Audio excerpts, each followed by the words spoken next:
Hi families, நாங்கள் எங்கே கிளம்பியிருக்கோன்னா பீச்சுக்கு தான் போகலாம் அப்படின்னு சொல்லியிருக்கோன்னா பையனுக்கும் ஸ்கூல் லீவ் விட்டாச்சு. சார் பீச்சுக்கு எங்கே போயிட்டு வரலான்னு சொல்லி தான் கிளம்பினோம். இது எங்கள் வீட்டுக்கிட்டே இருக்கிற செம்பரம்பாக்கம் ஏரி தான். ஒன் டைம் இங்கே இப்படி பார்த்துட்டு போகலாம் அப்படின்னு சொல்லிட்டு வந்திருந்தோம்.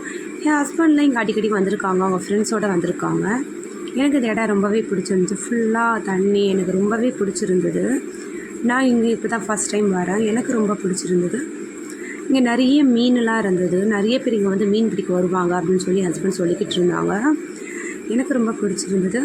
அப்புறம் பார்த்திங்கன்னா அங்கே வந்து நிறைய பேரும் வந்திருந்தாங்க. நான் மட்டும் தான் இங்கே ஏதோ வந்திருக்க மாதிரி இருந்துச்சு. பார்த்தா அங்கே உள்ளே கொஞ்சம் நடக்க தான் தெரிஞ்சது நிறைய பேர் இங்கே வந்திருக்காங்க அப்படின்னு. அங்கே வந்து குட்டி குட்டி மீன்லாம் நிறையாவே இருந்தது. சரி, அங்கேயும் பார்த்துட்டு அதுக்கப்புறம் கிளம்பலாம் அப்படின்னு சொல்லிட்டு நாங்கள் கிளம்பிட்டோம் பீச்சுக்கு. சார் டைம் ஆகிடுச்சு, எங்கேயாச்சும் நம்ம சாப்பிட்டு போகலாம் அப்படின்னு சொல்லிட்டு என் ஹஸ்பண்ட் வந்து ஒரு ஃபேமஸான ஹோட்டல் தான், நல்லாயிருக்கும் அப்படின்னு சொல்லிட்டு இங்கே வந்து ஒரு சுக்குபாய் கடைக்கு தான் கூப்பிட்டு வந்திருந்தாங்க, பிரியாணி கடைக்கு. இது கிண்டியில் தான் இருக்குது. எனக்கு வந்து இங்கே நான் சிக்கன் பிரியாணி தான் வாங்கியிருந்தேன். எனக்கு இந்த சிக்கன் பிரியாணி வந்து ரொம்பவே பிடிச்சிது. என் ஹஸ்பண்ட் வந்து பீஃபில் தான் வாங்கியிருந்தார். காம்போ தான், பீஃப் காம்போனா பீஃபில் உள்ள எல்லா ஐட்டம்ஸும் பார்த்திங்கன்னா காம்போலேயே கொடுத்துருவாங்க. நீங்களும் ட்ரை பண்ணி பாருங்கள். நான் ஒரு மூளை ஃப்ரை தான் வாங்கியிருந்தேன். எனக்கு வந்து மூளை ஃப்ரைனால் ரொம்ப பிடிக்கும். அதுக்கப்புறமா அங்கேருந்து நாங்கள் சாப்பிட்டுட்டு நாங்கள் பீச்சுக்கும் கிளம்பிட்டோம். நான் எந்த பீச்சுக்கு வந்திருக்கோன்னா பெசன்ட் நகர் தான். எங்களுக்கு பெசன்ட் நகர் தான் ரொம்பவே பிடிக்கும். நாங்கள் அடிக்கடி பெசன்ட் நகருக்கு தான் நாங்கள் வருவோம். இவங்களாம் வந்து என் ஹஸ்பண்டோட வேலை செய்கிறவங்க தான், அவங்களும் கூட வந்திருந்தாங்க. என் பையனும் பார்த்திங்கன்னா அவங்களோட நல்லாவே க்ளோஸ் ஆகிட்டான். அவங்களோட விளையாடிக்கிட்டு இருந்தான்.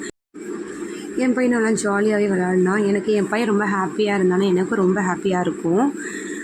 வெளியேன்னு வந்தாங்கன்னு பார்த்தீங்கன்னா நான் அவ்வளோவா பையனை பார்த்துக்க மாட்டேன். சாப்பாடு ஊட்டி விடுறது இந்த மாதிரி விஷயத்துக்கு தான் நான் பார்த்துப்பேன். மற்றபடி ஹஸ்பண்ட் தான் எல்லா விஷயத்துக்குமே பார்த்துப்பாங்க. என் பையனுக்கு வந்து ஸ்ப்ரிங் பொட்டேட்டோனா ரொம்ப பிடிக்கும். நாங்கள் கோவலம் இந்த மாதிரி பீச் இந்த மாதிரி வந்தாலே அவன் வந்து ஸ்ப்ரிங் பொட்டேட்டோ இல்லாமல் இருக்க மாட்டான். அந்த அளவுக்கு அவனுக்கு ஸ்ப்ரிங் பொட்டேட்டோ ரொம்பவே பிடிக்கும். ஸ்ப்ரிங் பொட்டேட்டோலாம் சாப்பிட்டுட்டு அதுக்கப்புறமா அங்கே இருக்கிற அந்த சர்க்கஸ்லாம் நல்லா ஜாலியாக விளையாடிட்டு இருந்தேன். நிறைய சின்ன சின்ன பிள்ளைங்களும் அங்கே விளையாடிட்டு தான் இருந்தாங்க. இது வந்து இந்த பீச்சுக்கு லாஸ்ட் டைமில் பார்த்திங்கன்னா இந்த ஸ்கேட்டிங்லாம் பண்ணுவாங்க சின்ன பிள்ளைங்க. அந்த இடத்துல தான் இந்த சர்க்கஸ்லாம் இருந்தது. அங்கேயும் என் பையன் சர்க்கஸ்லாம் ஜாலியாக விளையாடிக்கிட்டு இருந்தான். சார் நைட்டுக்கும் ஏதாச்சும் இங்கே சாப்பிட்டுட்டு போயிடலாம் அப்படின்னு சொல்லிட்டு சார் கேஎஃப்சி போகணும்னு எனக்கு ரொம்ப நாள் ஆசை. ஸோ ஹஸ்பண்டும் கேஎஃப்சி கூப்பிட்டு வந்துருந்தாங்க. ஒரு சிக்கன் பர்கர் ஒன்று வாங்கியிருந்தோம். அதுக்கப்புறம் வந்து சிக்கன் வாங்கியிருந்தோம். எனக்கு ரொம்பவே பிடிச்சிருந்தது. நான் ஸ்கூல் டைமில் தான் வந்து சாப்பிட்ருக்கேன். இப்போ அதுக்கப்புறம் வருது, இப்போ தான் வரேன் நான். இதுதான் கேஎஃப்சிக்கு நான் செகண்ட் டைமே நான் வரேன். நான் ஒரு லெக் பீஸாக பார்த்து சாப்பிட்டேன். எனக்கு ரொம்பவே பிடிச்சிருந்தது. நல்லா சூப்பராக இருந்தது. உங்களுக்கு கேஎஃப்சி எல்லாமே பிடிக்கும்னா எனக்கு வந்து கமெண்ட்ஸில் எஸ் அப்படின்னு சொல்லுங்கள்.